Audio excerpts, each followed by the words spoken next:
Perumda PAL Domestik Banjarmasin terus berupaya meningkatkan jumlah pelanggan dengan cara memberikan sosialisasi wan edukasi pada warga wan pelaku usaha di Kota Seribu Sungai ini. Salah satunya dengan menggelar sosialisasi peraturan perundang-undangan ketenagakerjaan serta pelaksanaan kesehatan wan keselamatan kerja di Hotel Piramid Banjarmasin, Baisukan, Kamis 24 Februari 2022.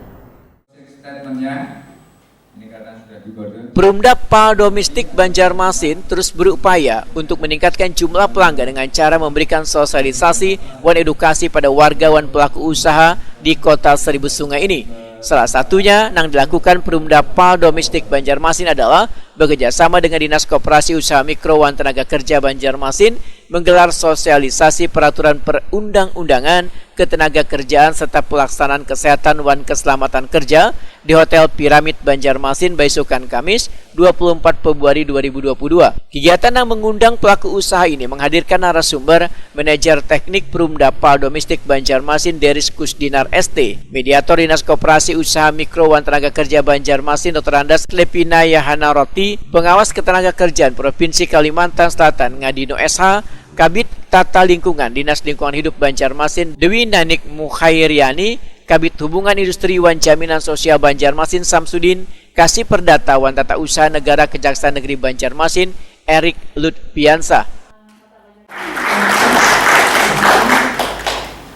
Kemudian untuk narasumber Direktur Perumda PAL Domestik Banjarmasin Insinyur Endang Waryono MT Wahitakuni Prima TV berharap dari kegiatan ini maka pelaku usaha bisa berpartisipasi wan menjadi pelanggan untuk menjaga lingkungan di lingkungan kerja mereka.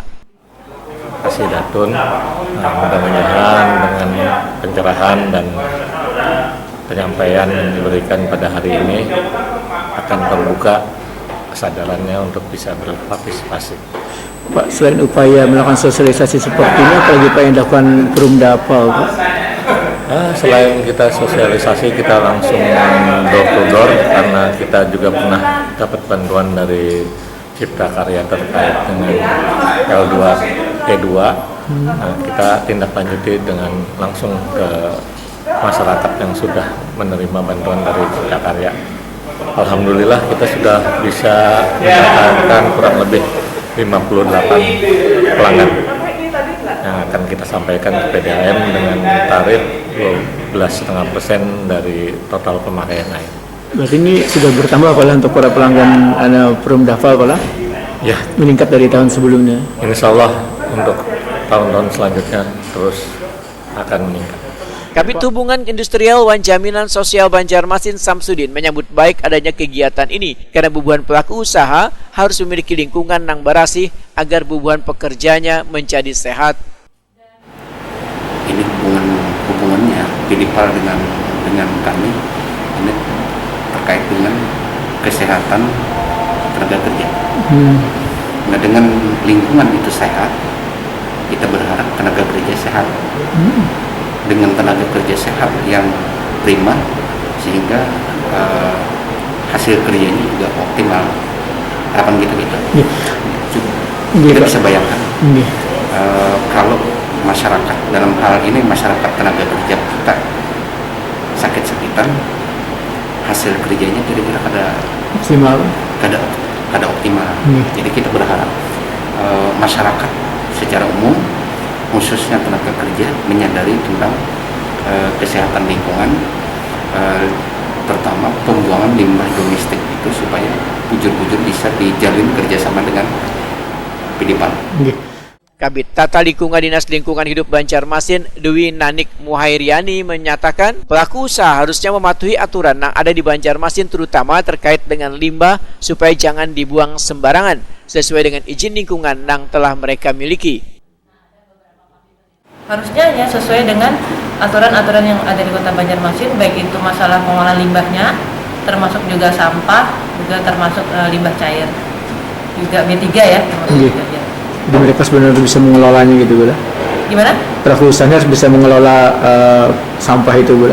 Ya harus, karena itu memang ada kewajiban yang mereka harus ikuti yang sudah sesuai dengan izin lingkungan yang sudah mereka miliki. Mediator Dinas Koperasi Usaha Mikro wan Tenaga Kerja Banjarmasin Dr. Andas Lepina Yahanaroti berharap Melalui kegiatan ini bisa menyadarkan pelaku usaha agar bisa mengelola limbahnya dengan baik, agar bisa menjamin kesehatan beban pekerja di lingkungan perusahaannya. Kalau misalnya pekerjanya lingkungannya sehat, pekerjanya sehat, berarti produktivitasnya meningkat. Jadi ada rasa aman pekerja untuk melakukan pekerjaan di kantor, otomatis produktivitasnya meningkat karena pekerjanya sehat-sehat. Berarti bubuhan pelaku usaha ini paling harus ada kerjasama dengan PDPAL boleh untuk mengelola limbahnya. Iya, karena kan PDPAL adalah perusahaan daerah resmi untuk pengelolaan yang satu-satunya ada di Kota Banjarmasin. Karena kan dari data yang disampaikan PDPAL tadi ada hanya sekitar 5%, sedangkan jumlah perusahaan yang ada di Kota Banjarmasin ini kan sekitar 2.000. Jadi perlu sosialisasi bersama kami binaan perusahaan yang ada di wilayah Kota Banjarmasin bekerja sama dengan PDPAL untuk dapat agar semua perusahaan dapat ikut untuk melaksanakan peraturan daerah tentang pengelolaan limbah. Sementara itu, Kasih Perdata Wan Tata Usaha Negara Kejaksaan Negeri Banjarmasin, Erik Lutpiansah menyatakan, tindakan hukum kadang selalu harus represif, tetapi bisa dilakukan secara preventif, salah satunya dengan cara melakukan sosialisasi dan edukasi pada warga maupun pelaku usaha. Penegakan hukum itu kan tidak selalu berupa bentuk represif, karena memang di dalam perdanya ada sanksi pidana berupa pidana pelanggaran. Tetapi penegakan hukum ke depannya itu bisa bersifat preventif. Salah satu contohnya ya pada hari ini kita melakukan sosialisasi kepada masyarakat atau badan usaha untuk kedepannya mematuhi aturan di dalam perda terkait pengelolaan air limbah.